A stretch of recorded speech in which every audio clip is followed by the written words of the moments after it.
Obrigado, Sr. Presidente, Sr. Presidente da entidade reguladora, Professor Vítor Santos.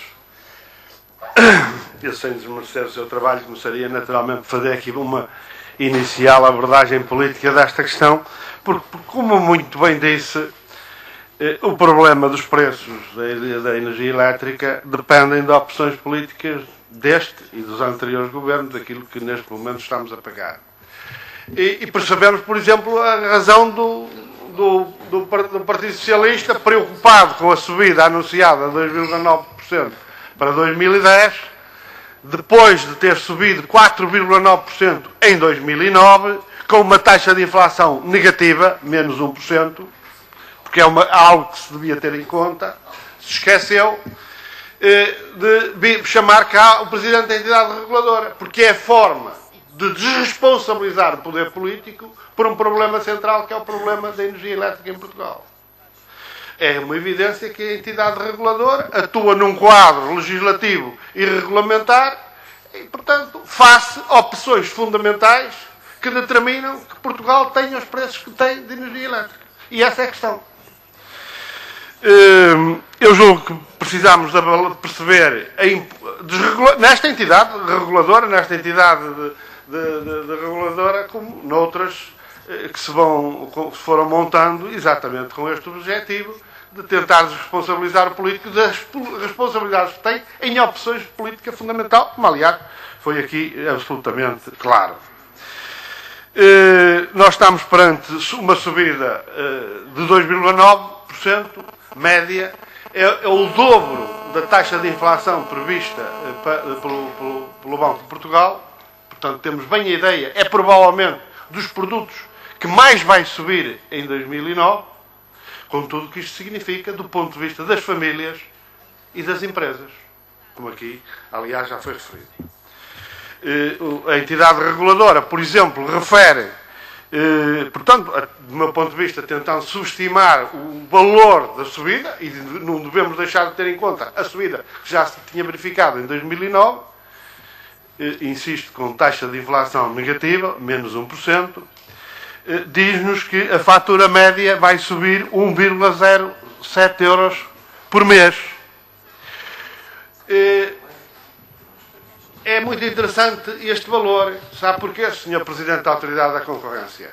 Porque esta subida da energia elétrica vai ser praticamente absorvida pelo aumento, por exemplo, que o Governo vai dar aos pensionistas de pensões mais baixas. 1,3 euros.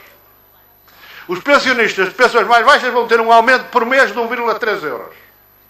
A subida da eletricidade é exatamente 1,07 euros. Isto é, eu diria que tudo aquilo que o Governo vai dar a mais a estes pensionistas vai ser absorvido só pela subida da energia elétrica. E daí podemos ter uma ideia da gravidade daquilo que estamos a tratar. É uma evidência, vou dizer mais uma vez isto, que nós estamos perante as consequências do processo de privatização e liberalização, tendo associado a si esse processo chamado unbundling, segmentação da cadeia de valor do sistema eletroprodutor português, que permitiu este milagre, que foi transferir custos que pertenciam ao sistema eletroprodutor, que pertenciam à EDP e outras possíveis empresas produtoras, para os clientes através da invenção do chamado déficit tarifário. Não é por acaso que esses países estão atrasados, como a Alemanha e a França, não têm déficit tarifário. Não têm déficit tarifário porque não têm unbundling. Não têm esses custos que foram transferidos para as tarifas e que continuam a ser transferidos para as tarifas. Os custos, como aqui referiu, por exemplo, dos contratos de aquisição de energia, os antigos contratos dos COMEX, porque é que eles não ficaram nos custos das empresas produtoras? Os custos dos incentivos, os próprios incentivos às energias renováveis. Ninguém está em desacordo com os incentivos às renováveis. Mas porque é que a EDP não é de suportar os incentivos, suportar os custos dos incentivos às suas renováveis, por exemplo? E tem que ser o cliente, as tarifas de todos os portugueses a pagar, inclusive a do tecido económico português.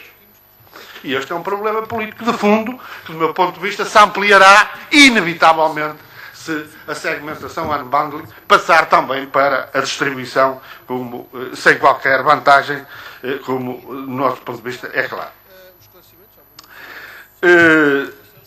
Nós vamos acumular a subida vai significar uma transferência de verbas de cerca de 200 milhões de euros para os consumidores, e aqui todos os consumidores, em virtude deste aumento.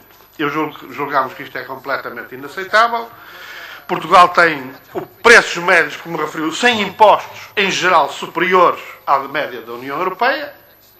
Está aqui na lista fornecida pela Direção-Geral de Energia, e são estes sem impostos que dizem respeito aos lucros das empresas. O resto os impostos são absorvidos pelo Estado.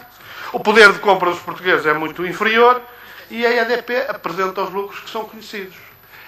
Nos últimos 5 anos é uma média de 1.000 milhões de euros. 1.000 milhões de euros. Não estamos a falar de trocos. Sr. Presidente, já vou terminar, embora tenha aqui outras questões, certamente numa segunda volta poderei colocá-los.